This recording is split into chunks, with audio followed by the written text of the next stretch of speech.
अच्छा यार, आज का लेक्चर स्टार्ट करते हैं। तो अभी कल हमने एक नया टॉपिक स्टार्ट किया है जिसका नाम है NLP, नेचुरल लैंग्वेज प्रोसेसिंग। थोड़ा सा इसका हमने कल आइडिया लिया था कि नेचुरल लैंग्वेज प्रोसेसिंग क्या चीज़ होती है। तो इसमें हम एनालिसिस किस तरह से करते हैं, और हमने इसके कुछ रूल्स देखे थे, जैसे सेगमेंटेशन होती है, टोकनाइजेशन होती है, और इसमें और चीज़ें भी हमने, जैसे फ्रेजेस अलग करने, पार्ट्स ऑफ स्पीच के पॉइंट ऑफ व्यू से। तो कुछ चीज़ें हमारी कल रह गई थी, उन चीज़ों को आज हम जो है वो कवर अप कर लेते हैं। आज थ्योरेटिकल नहीं है, थ्योरी हमने ऑलमोस्ट कल सारी कवर कर ली थी। आज हम मज़ीद जो आगे फर्दर कोडिंग जो रहती है वो हम करेंगे। तो उसमें हमारे पास एक टॉपिक रह गया था स्टैमिंग। स्टैमिंग कल भी मैंने जिक्र किया था। स्टैमिंग जो है बेसिकली एक ही वर्ड होता है और उसके जो है मल्टीपल प्रीफिक्सेस और सफिक्सेस लगाते हैं, जैसे राइटिंग है, ईटिंग है, ईट्स है। तो वो उसका जो बेस वर्ड है ईट, राइट, वो सेम होता है, और उसके आगे आप सफिक्स या प्रीफिक्स लगा के उसको ऐड कर सकते हो। तो सेम चीज़ हम प्रोग्रामिंग के ज़रिए भी कर सकते हैं। उसके लिए हमारे पास लाइब्रेरी वही सेम रहेगी, NLT के इंपोर्ट कर लेंगे, और उसी लाइब्रेरी में हमारे पास एक फंक्शन है स्टेम के नाम से है, क्योंकि स्टेमिंग हो रही है ना, तो स्टेम, और उसमें एक मॉड्यूल है पोर्टर स्टेमर के नाम से, उसको हम इंपोर्ट कर लेंगे। इंपोर्ट करने के बाद इस पोर्टर स्टेमर का बना दिया ऑब्जेक्ट, और इसको दे दिया एक वेरिएबल, कोई सा भी दे दिया, मैंने w_s दे दिया। और उसके बाद फिर इस वेरिएबल में स्टेम को कॉल करके हमें यहाँ पे कोई भी वर्ड पास करवाऊंगा तो बता देगा इसका एक्चुअली स्टेमर ये है, और ये जो स्टेमर बना गया है, यानी आफ्टर एडिंग प्रीफिक्सेस। और इसी तरह से यहाँ भी आप कोई भी वर्ड दो तो वो उसका क्या करेगा, उसमें से स्टेमर निकाल देगा। अगर ये तो एक सिंगल वर्ड की बात हो रही है, अगर मैं पूरा डाटा दे दूँ या पूरा नॉवल दे दूँ, तो पूरे नॉवल में से आपके जो वर्ड्स हैं उनमें से उस नॉवल के वर्ड्स के या उस सेंटेंसेस के वर्ड्स के आपके सारे स्टेमर निकाल के आपके आउटपुट में रख देगा। ठीक है, हाँ, आप एक लाइन लिख दो, आप डाटा के नाम से एक लाइन बनाओ, डाटा इज इक्वल टू एक लिस्ट बना लो या कुछ भी एक नाम रख दो। तो उसमें से भी जो है आप उस डाटा को यहाँ पास करोगे तो क्या करेगा, यहाँ पे उस लाइन में से जो जो स्टेमर पॉसिबल है उनको निकाल के आपके सामने रख देगा। ठीक है, तो ये एक जर्नल मेथड मैंने समझाया है। आप यहाँ पे कोई भी डाटा दे सकते हो एक सिंगल वर्ड के साथ भी। हाँ जी,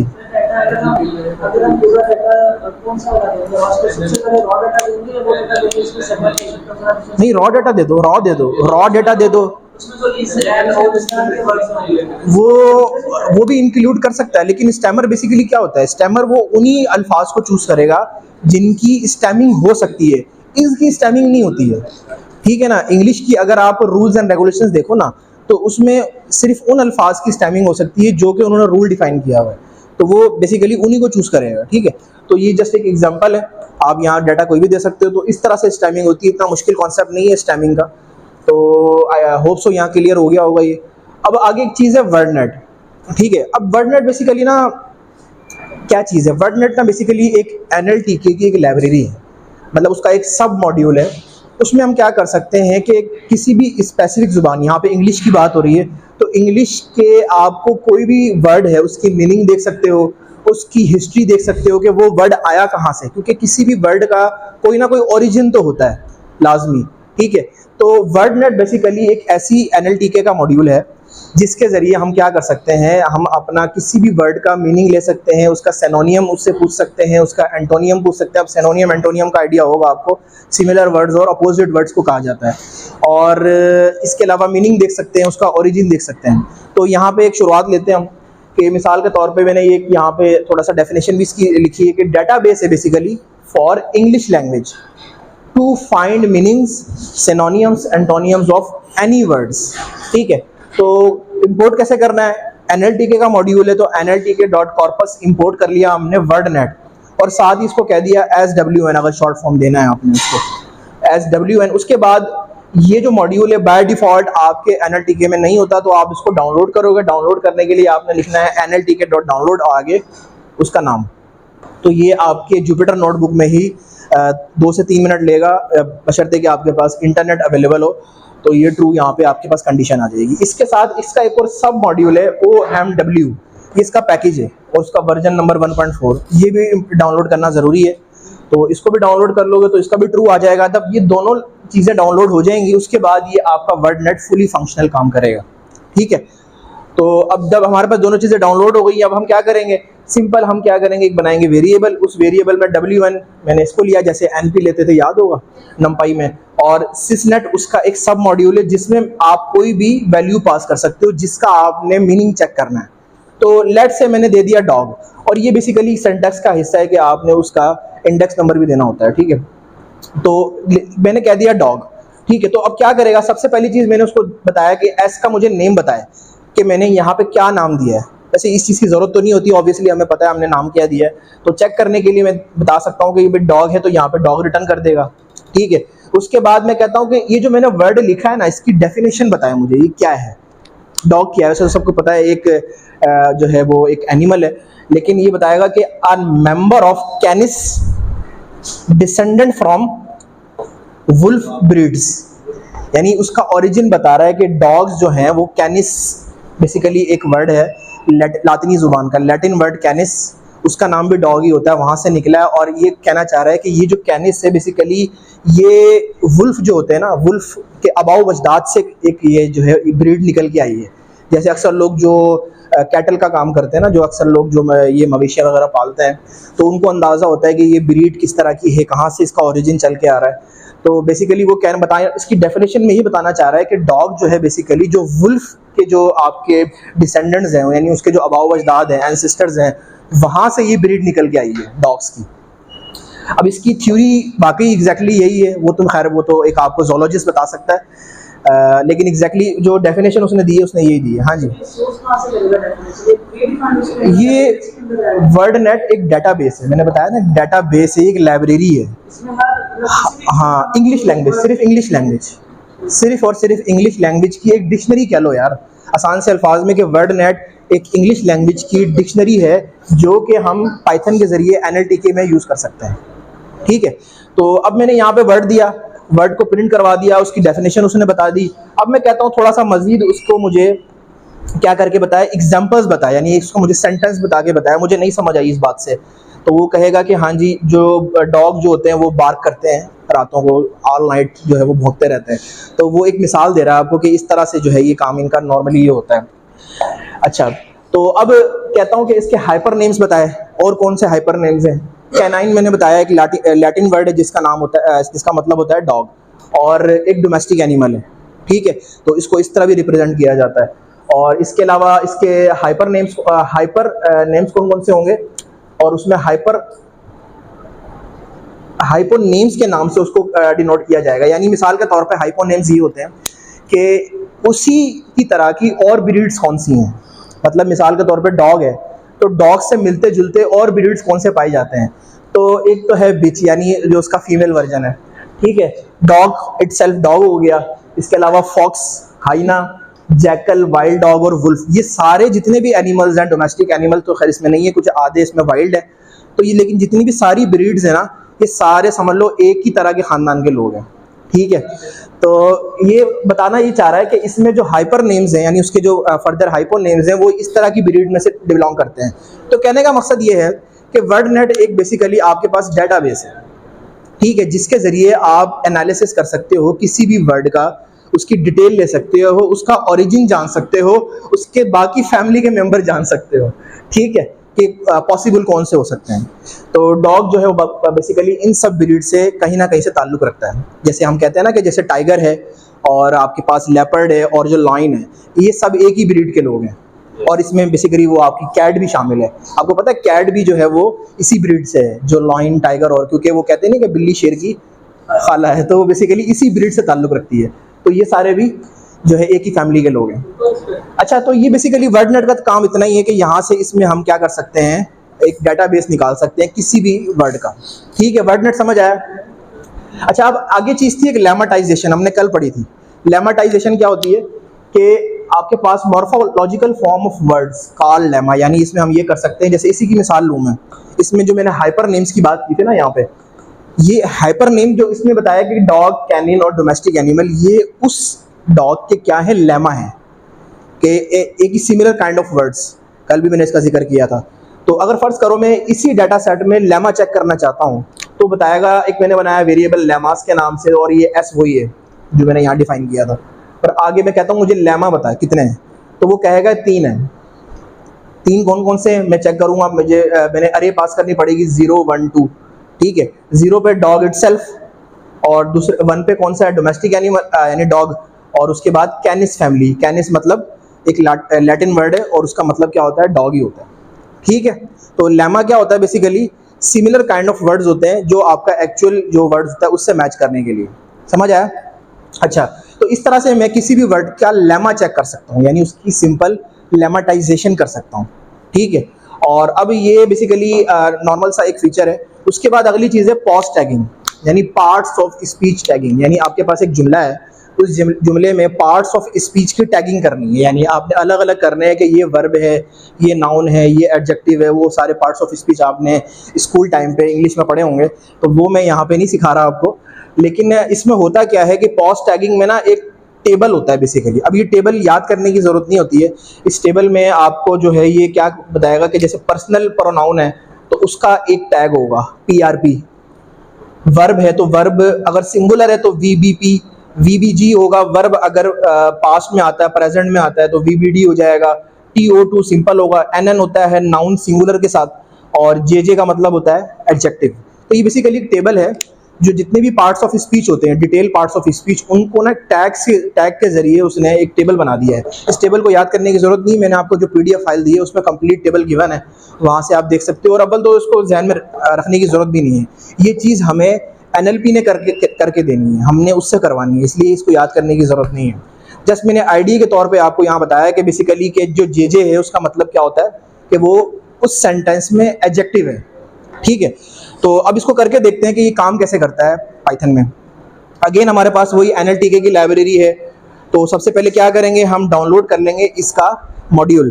तो डाउनलोड करने के लिए NLTK.download, और यहाँ पे हमारे पास एवरेज परसेप्ट्रॉन टैगर के नाम से एक मॉड्यूल आता है जो कि इसके ऊपर काम कर रहा होता है। उसको डाउनलोड कर लेंगे तो इसकी वैल्यू ट्रू हो जाएगी यहाँ पे आपकी, और उसके बाद आप अपनी मेन प्रोग्रामिंग स्टार्ट कर सकते हो। मैंने क्या किया, सेंटेंस S एक बनाया वेरिएबल, उसमें एक मैंने रैंडम सा जुमला पास कर दिया अपने डाटा के तौर पे।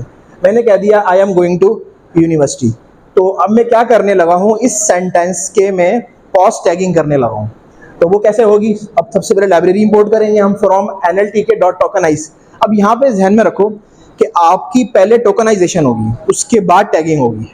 तो आप क्या करोगे, टोकनाइज करने के लिए इंपोर्ट कर लोगे सेंटेंस टोकनाइज और वर्ड टोकनाइज, क्योंकि ऑब्वियसली जब तक आप उसको टोकन में कन्वर्ट नहीं करोगे उसकी टैगिंग कैसे होगी। तो इसलिए कुछ चीज़ें जो है वो रिक्वायर्ड हैं। तो अब क्या करेंगे, सिंपल एक और बनाया वेरिएबल टैग W के नाम से, और उसमें NLTK में पॉज टैग कर दिया हमने किसको, वर्ड टोकनाइज को, और उसको प्रिंट करवा दिया। वो क्या करेगा, आपको बता देगा कि इसमें I जो है वो PRP है। PRP क्या था, पर्सनल प्रोनाउन, और M जो है वो VBP है। VBP क्या था, वर्ब लेकिन सिंगुलर वाला। तो उसने बेसिकली क्या कर दिया, उसने सिंपल से अल्फाज में आपके डाटा का पॉज टैगिंग कर दिया, ठीक है। तो इस तरह से पॉज टैगिंग होती है। आप इस पूरे एक लाइन की जगह पूरा डाटा भी दे सकते हो। डाटा किसी फॉर्म में भी हो सकता है, नॉवल की फॉर्म में हो सकता है, या पूरी कोई स्पीच भी हो सकती है, ठीक है। तो अब करते क्यों है, इसकी मैंने थोड़ा सा आइडिया कल भी दिया था कि पॉज टैगिंग क्यों करते हैं। इंपॉर्टेंट होती है चंकिंग में। चंकिंग आगे पढ़ते हैं क्या होती है। सेंटीमेंट एनालिसिस जो होता है, क्या होता है सेंटीमेंट एनालिसिस, जिसमें हम इमोशंस देखते हैं लोगों के, वो खुश है, सैड है, तो वो बेसिकली उसके लिए ये रिक्वायर्ड होती है। जब इस तरह का कोई प्रोजेक्ट बनाए ना सेंटीमेंट एनालिसिस का, तो उसके लिए आपको इस चीज़ की रिक्वायरमेंट लाजमी है। मशीन ट्रांसलेशन, जब एक लैंग्वेज मशीन लैंग्वेज में कन्वर्ट होती है तो वहाँ भी पॉज टैगिंग रिक्वायर्ड है आपको। तो ये उसकी कुछ एप्लीकेशंस आ गई हैं। और उसके बाद यहाँ पे पहला वर्ड लिखा था चंकिंग। तो चंकिंग देखते हैं, चंकिंग क्या है। Chunking basically it is a group of words, कुछ वर्ड्स का ग्रुप होता है which break simple text into phrases, जो क्या करता है एक सिंपल टेक्स्ट को फ्रेजेस में कन्वर्ट कर देता है। It works on top of POS tagging, यानी आपके पास एक डाटा है, रॉ डाटा है, रॉ डाटा की पहले आप पॉज टैगिंग करोगे तभी आप चंकिंग कर सकते हो, अदरवाइज नहीं कर सकते, ठीक है, क्योंकि वो काम करता है it works on top of POS tagging, ठीक है। It takes POS tags as input, वो इनपुट के तौर पे पॉज टैग्स लेगा, यानी ये वैल्यूज लेगा, और रिटर्न क्या करेगा, चंक्स, यानी उसकी फर्दर डिवीजन की जो एज अ आउटपुट। तो फ्रेजेस क्या होते हैं बेसिकली इस लैंग्वेज में, हमारे पास जनरल फ्रेजेस हैं NP यानी noun, VB verb, adjective, adverb और परसेप्ट्रॉन। अच्छा, इसमें और उसमें थोड़ा सा फर्क है। होता पता क्या है, जब आपको फर्दर एनालिसिस करना होता है ना चीज़ों का, कि भाई हमने पॉज टैगिंग तो कर दी, उसने इतने सारे टैग बना दिए, अब इसमें से कुछ टैग ऐसे हैं जो सिमिलर हैं, उनकी फर्दर टैगिंग करो और उनको कंबाइन करो एक ग्रुप में, तो उसके लिए हमें चंकिंग चाहिए होती है। समझ आई बात? पॉज टैगिंग क्या करता है, पूरे रॉ डाटा को टैग कर देता है कि भाई ये वर्ब है, ये नाउन है, ये एडजेक्टिव है। लेकिन अब उसमें से जैसे मैंने बताया यहाँ पे कि वर्ब 3 तरह के हैं, सिंगल भी है, पास्ट के साथ भी है, प्रेजेंट के साथ भी है। तो इसको फर्दर एक सिंगल ग्रुप बनाने के लिए हमें चंकिंग करनी पड़ती है, ठीक है, ताकि हम रोबोट्स को या किसी भी मशीन जो है वो ट्रांसलेशन वाले काम को आसानी से हल कर सके, उसको अपनी बात समझा सकें। तो अब इसके होता क्या है, इसमें जो आपके पास जो बेसिक है वो ये चीज़ें हैं कि आपका एक नाउन होगा। अब जितने भी नाउन की पॉज टैगिंग होती है वो इस ग्रुप में आ जाएगी, जितनी भी वर्ब की होगी वो इस ग्रुप में आ जाएगी, जितने भी एडजेक्टिव्स की होगी वो इस ग्रुप में आ जाएगी, और इस तरह से अप टू सो ऑन, ठीक है। अब इसके लिए क्या किया, उन्होंने कुछ रूल डिफाइन किए हैं जो इस चंकिंग के अंदर लाई करते हैं। मिसाल के तौर पे सबसे पहले आपके पास सेंटेंस होता है, सेंटेंस को वो 2 हिस्सों में तकसीम करता है, एनपी यानी नाउन होगा या वर्ब होगा। और नाउन होगा तो नाउन में कौन सी चीज़ें लाई करेंगी, सबसे पहले आपका डिटरमाइनर। डिटरमाइनर क्या होता है कि आई एम आ, तो ये आ जो है basically is called a determiner. और नाउन, प्रोनाउन, प्रॉपर नेम, ये सारी चीज़ें लाई करती हैं एनपी में। और वर्ब्स, जितने भी तरह के वर्ब्स होते हैं वो सारे लाई करते हैं वीपी में, ठीक है। तो इनकी टैगिंग इस तरह से होगी। तो थोड़ा सा आइडिया लेते हैं मजीद। यहाँ पे मेरे पास एक सेंटेंस है कि we watched a fantastic film या मूवी, ठीक है। तो इस सेंटेंस की पहले क्या होगी, as per rule pause tagging होगी। तो पॉज टैगिंग किस तरह से होगी, वो कह देगा ये पीआरपी है, ये वीबीडी है, ये डीटी है, जेजे है, ये एन है। जेजे क्या था हमारे पास, एडजेक्टिव था, एन नाउन था, ये वर्ब था, और ये पीआरपी क्या था, पर्सनल नाउन, ये वाला पर्सनल प्रोनाउन। तो उसने पहले क्या किया, उसकी पॉज टैगिंग कर दी। अब फर्दर उसको डिवाइड करने के लिए हम चंकिंग करेंगे। तो वो क्या करेगा, जो सिमिलर फॉल करते हैं उनको एक ग्रुप में डाल देगा, और जो अदर हैं उनको एक ग्रुप में डाल देगा, और इसकी जो है फर्दर वो क्या कर देगा, इसको वीपी में डाल देगा। तो इस तरह से फर्दर उसकी क्या हो गई, ग्रुप वाइज टैगिंग हो गई। तो that's thing is called chunking. समझ आया ये चीज़? अच्छा, अब इसको करते हैं with the help of Python. तो उसके लिए सबसे पहले एक छोटा सा फार्मूला है, उस फार्मूले को यहाँ लिखना पड़ेगा। इस फार्मूले को कहते हैं चंकिंग का फार्मूला, यानी चंकिंग फार्मूला। तो उसको लिखने के लिए एक सिंटैक्स इन्होंने बनाया हुआ है। अब इसकी लॉजिक में पढ़ने की ज़रूरत नहीं है कि ये क्या है, जो आपका एस्टेरिक का साइन है और ये ब्रैकेट जो लगी हुई है क्या है। बेसिकली उन्होंने क्या करने के लिए, चंकिंग करने के लिए एक फ़िल्टर बना दिया है, या आसान से अल्फाज में ग्रामर बना दिए, ठीक है। तो ये एक रूल है, एक फार्मूला है। हमें क्या करना है, अपने पॉज टैग्स को इसके अंदर से गुजारना है, तो वो क्या हो जाएगी, उसकी चंकिंग हो जाएगी। अच्छा, नाम थोड़े से ना बड़े मुश्किल से हैं, परेशान नहीं होना, याद हो जाएंगे जब इसकी प्रैक्टिस करोगे ना। होता क्या है, किसी भी जुमले की या किसी भी डाटा की, रॉ टेक्स्ट की, हमने अगर चंकिंग करनी है तो उसको पॉज टैग में से गुजारना है, ठीक है। तो चंकिंग करने के लिए चंकिंग का फार्मूला यूज़ करेंगे, यानी उसकी ग्रामर है, या समझ लो उसको आसान से अल्फाज में उसका एक सेंटेंस है, वो यहाँ पे लिखा जाएगा। एक फ़िल्टर कह लो उसको, पानी होता है ना, फ़िल्टर करते हैं हम, तो ये फ़िल्टर है। तो फ़िल्टर के लिए मैंने क्या कह दिया, इस फ़िल्टर को, इस पूरे फ़िल्टर को एक मैंने वेरिएबल असाइन कर दिया, ठीक है। और उसके बाद एनएलटीके में एक लाइब्रेरी होती है रेजेक्स पार्सर के नाम से। इस लाइब्रेरी के ज़रिए मैं इस फ़िल्टर को यूज़ कर सकता हूँ। मैंने इस फ़िल्टर को यहाँ रख दिया और अपना क्या यूज़ कर लिया, पार्स करके वर्ड टैग। अब वर्ड टैग, वर्ड क्या था ये, क्योंकि मैंने ये बताया था कि पहले टैगिंग ज़रूरी है। यहाँ पे आप सिंपल रॉ डाटा नहीं दे सकते, तो वो एरर आ जाएगा आपका, या वो करेगा ही नहीं उसकी। तो पहले आप टैग वर्ड्स को यहाँ पास करोगे, तो जिस ऐसा आपका टेक्स्ट जिसकी टैगिंग हो चुकी है उसकी आपकी चंकिंग हो जाएगी, ठीक है। तो सिंपल क्या है, आपके पास फ़िल्टर है, फ़िल्टर या ग्रामर को उसने नाम एक वेरिएबल दिया, वेरिएबल आप कुछ भी दे सकते हो, मैंने ग्रामर ही कह दिया इसको। और उसके बाद रेजिक्स पार्सर में उस ग्रामर को पास करोगे, और उस ग्रामर में एक पार्स का एट्रीब्यूट है, और यहाँ पे अपने डाटा का नाम दे दोगे जो कि टैगिंग हुआ होगा, ठीक है। तो फाइनल क्या होगा, फाइनल उसके बाद इसको प्रिंट करवा दो। ये ओ क्या है, ये वाला आउटपुट, मैंने आउटपुट भी लिख सकते हो, मैंने खाली ओ लिया है यहाँ पे। उसको प्रिंट करवा दोगे तो आपके पास एक लाइन आ जाएगी। लेकिन मैं चाहता हूँ कि इसको विजुअलाइज फॉर्म में दिखाए, यानी ग्राफ की फॉर्म में दिखाए। तो मैं क्या कह दूंगा, 0 ड्रॉ, कि इसको ड्रॉ करके दिखाए कि इसका जो एक चार्ट सा कैसे बनेगा। तो वो क्या कहेगा, सबसे पहले एस डिनोट करता है पूरे सेंटेंस को। उसके बाद उसमें आई क्या है, और आपके पास जो ये आखिरी वर्ड है यूनिवर्सिटी का, वो क्या है, तो उसकी टैगिंग हो चुकी होगी अकॉर्डिंग टू दिस रूल। ठीक है, कि आपके पास जो है ये पीपी है या एडवीपी है या एनपी में फॉल करता है, वीपी में फॉल करता है, किस जगह फॉल करता है।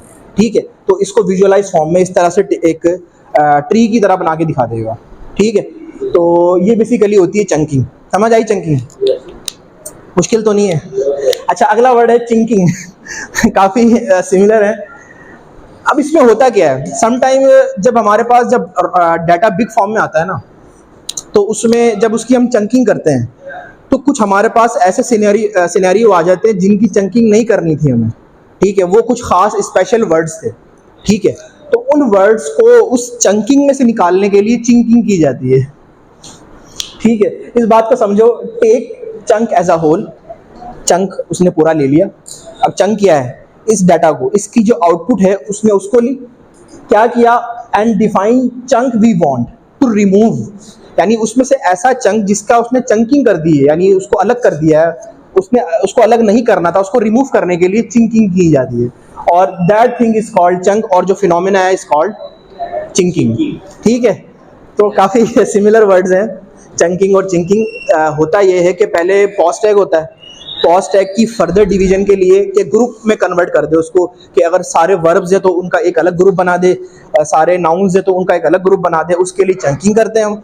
और जब चंकिंग में बाज़ दफ़ा कुछ ऐसी चीज़ें भी इंक्लूड कर देता है जिसकी चंकिंग उसको नहीं करनी थी, तो उस चीज़ों को निकालने के लिए हम चिंकिंग करते हैं। ठीक है, तो करके देखते हैं। इसका भी एक उन्होंने फ़िल्टर बनाया हुआ है। फ़िल्टर ये है, इसको एक नाम दे देना। अच्छा, ये फ़िल्टर काफ़ी ना बड़ा अजीब सा है, इसका सेंटेक्स ज़रा देख के लिखना। ठीक है, तो उसको एक नाम दे दिया हमने, ग्रामर 2 या कुछ भी दे दो आप उसको, बेसिकली फ़िल्टर भी कह सकते हो।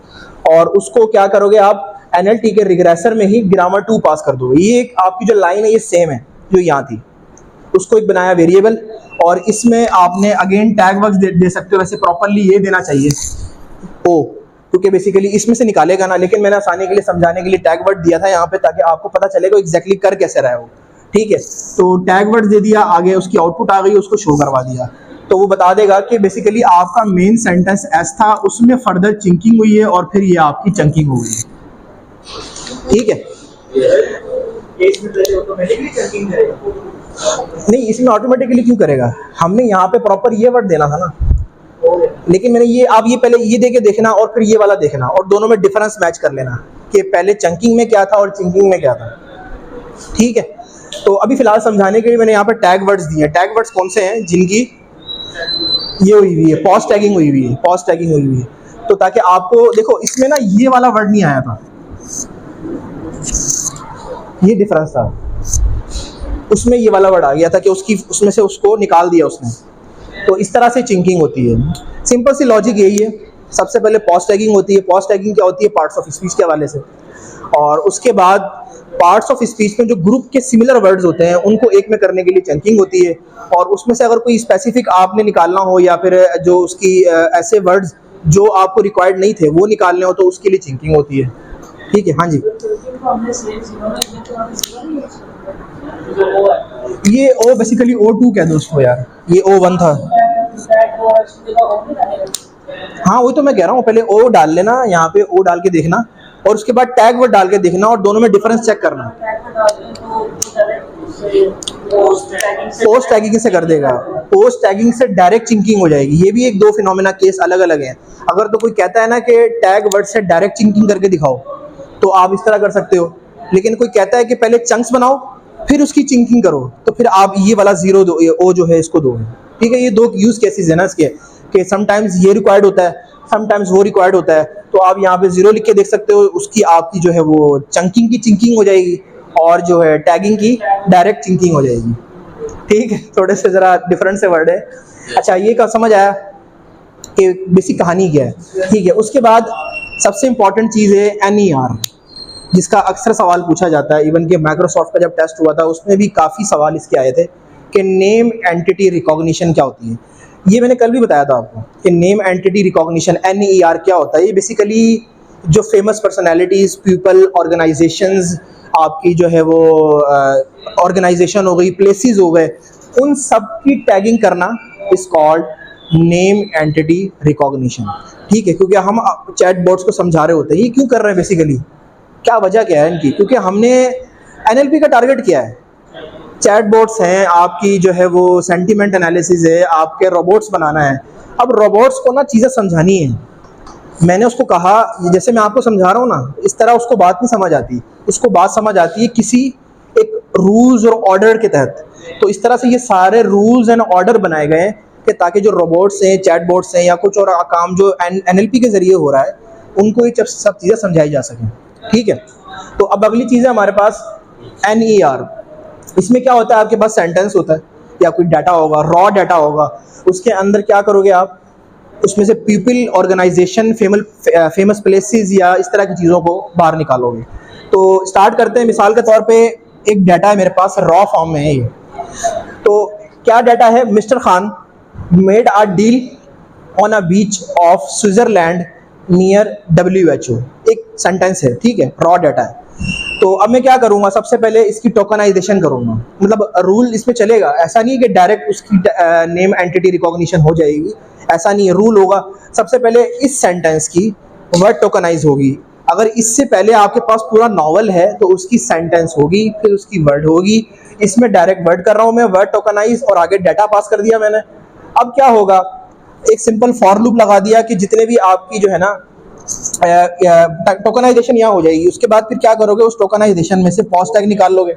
पॉज टैग निकालने के बाद उसके चंक्स कर लोगे और फाइनली अपनी NER की आउटपुट प्रिंट करवा दोगे। और यहाँ पे बाइनरी कर देना फॉल्स, ट्रू करके देखना, ट्रू से रिजल्ट डिफरेंट आता है। अगर फॉल्स कर दोगे ना तो वो एग्जैक्टली बता देगा ये पर्सन है, ये ऑर्गेनाइजेशन है, ये प्लेस है। अगर बाइनरी को ट्रू कर दोगे तो वो आपको पर्सन नहीं बताएगा, उसका एब्रीवेशन दे देगा।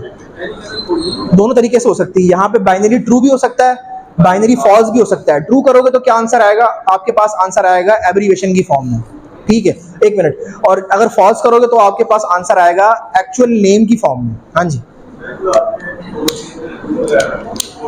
हाँ, I in words, ओ हाँ सॉरी, हाँ ये यहाँ पे W है क्योंकि मैंने यहाँ पे W लिया था, ठीक है, क्योंकि वो इसको बेसिकली आगे फॉरवर्ड कर रहे हैं ना, फॉर I in W, और आगे उसके पॉज टैग करके W में से, और फर्दर मैंने एक और बनाया वेरिएबल NER का, उसकी चंकिंग करके उसकी बाइनरी फॉल्स करेंगे और इसको प्रिंट करवा देंगे और ड्रॉ कर देंगे। प्रिंट में क्या करेगा, वहीं पर आउटपुट दे देगा, और ड्रॉ में क्या करेगा, उसका ट्री बना के दिखा देगा आपको कि इसमें जो खान है वो पर्सन है और WHO क्या था, ऑर्गेनाइजेशन है, और बाकी भी कुछ इस तरह से मैंने सारा नहीं बनाया यहाँ पे। तो ये एक नई विंडो ओपन होगी। अगर आपके पास आउटपुट नहीं आती तो परेशान नहीं होना, आउटपुट क्यों नहीं आती, वो बराबर में एक नई विंडो ओपन होगी, उसके अंदर ये ट्री बना हुआ होगा। जब तक उस ट्री को बंद नहीं करोगे उस आउटपुट का के लूप से बाहर नहीं आ सकते आप, उस ट्री को बंद करना पड़ेगा तभी अगला परफॉर्म होगा। तो समटाइम्स यहाँ पे प्रॉब्लम आती है कि सर वो आगे कोडिंग नहीं हो रही है।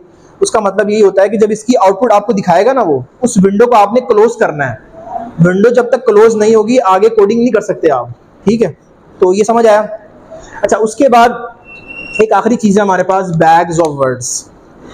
देखो अल्टीमेटली NLP के बाद जाना हमने मशीन लर्निंग, डीप लर्निंग की तरफ है, क्योंकि जब NLP का सारा एनालिसिस हो जाता है ना, सारी उसकी टैगिंग और जितने भी उसके लेमेटाइजेशन करनी है, स्टैमिंग करनी है, उसके बाद उस डाटा को कहीं तो देना है ना, उस डाटा को आगे बेसिकली मशीन लर्निंग में से गुजारा जाता है या डीप लर्निंग में से गुजारा जाता है, तभी उसका एनालिसिस फर्दर होता है। तो हम आहिस्ता आहिस्ता 1-2 पे पहुंच गए हैं। शुरुआत जहाँ से हुई थी हमारी कि ये करना है, ये करना है। अब हमारे पास है bags of words. Bags of words में क्या होता है, वेक्टराइजेशन होती है, यानी नंबर्स अलॉट होते हैं। जैसे हमने किसमें किया था, अभी मशीन लर्निंग पढ़ी हमने। मशीन लर्निंग में हमने एक चीज़ सीखी थी जिसको हम वर्ड्स को नंबर्स में कन्वर्ट कर रहे थे, जिसे लेबल इनकोडर कहते हैं, ठीक है। तो हाँ, उससे भी हो जाता है। ये बेसिकली NLP की जो है वो लेबल इनकोडिंग है, इसको कहते हैं bags of words, BOW।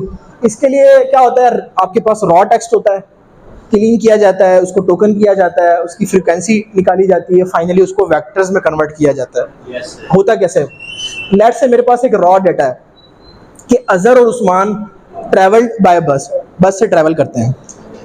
The train was late, train late हो गई। The flight was full, flight full थी। Travelling by flight is expensive, ठीक है।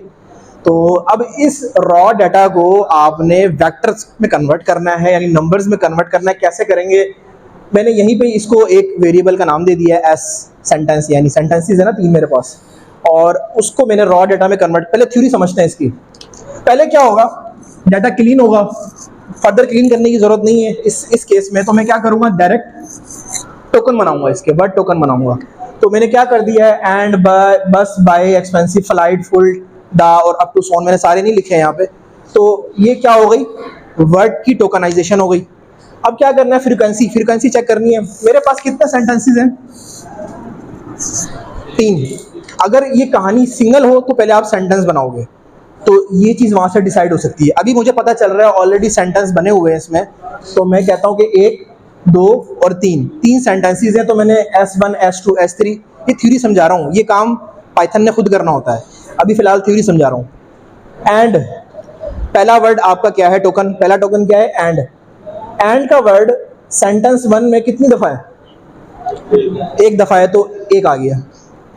बस का वर्ड पहले सेंटेंस में कितनी बार है, 1 बार है, 1 आ गया।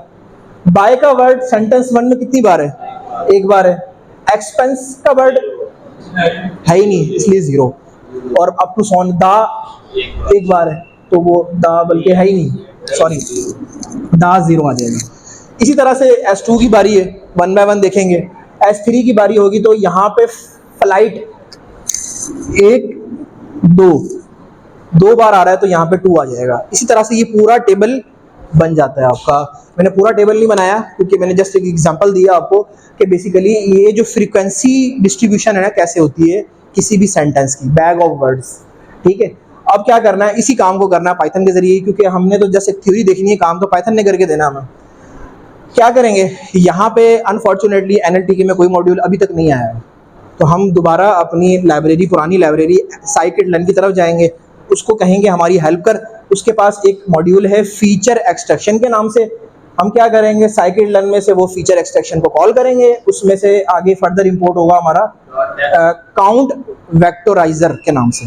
ठीक है, ये पूरा एक ही वर्ड है, डॉट टेक्स्ट, और ये इंपोर्ट किया काउंट वेक्टोराइजर। ठीक है, इसकी स्पेलिंग में मसला हो तो वो PDF चेक कर लेना। ठीक है, अच्छा, उसके बाद ये जो काउंट वेक्टोराइजर है आपका, इसका बनाया ऑब्जेक्ट, यानी सिंपल इसको एक वेरिएबल असाइन कर दिया। उसके बाद एक नया बनाया वेरिएबल BOW, क्योंकि बैग ऑफ वर्ड्स करने लगे ना हम, उसमें CV में वही फिट किया, ट्रांसफॉर्म किया। क्या ट्रांसफॉर्म किया, S को, S क्या है, ये डाटा। ठीक है, और उसके बाद उसको अरे में कन्वर्ट कर दिया, साथ में 2 लगा के अरे में कन्वर्ट कर दिया उसको। ठीक है, अब प्रिंट करके दिखाया वोकैबुलरी को। सबसे पहले वोकैबुलरी क्या होती है कि इसके अंदर कौन कौन से आपके पास अल्फ़ाबेट्स या जो है वर्ड्स मौजूद है, तो वो 1 बाय 1 सारे दिखा देगा। अज़र को 1 नंबर अलॉट कर देगा, और इस तरह से अप टू सोन। इसके अलावा फीचर नेम्स कौन से हैं, फीचर नेम्स वही होते हैं जो कि आपके वर्ड टोकनाइजेशन हुई भी होती है उस सेंटेंस की। ठीक है, तो वो सारे फीचर दिखा देगा।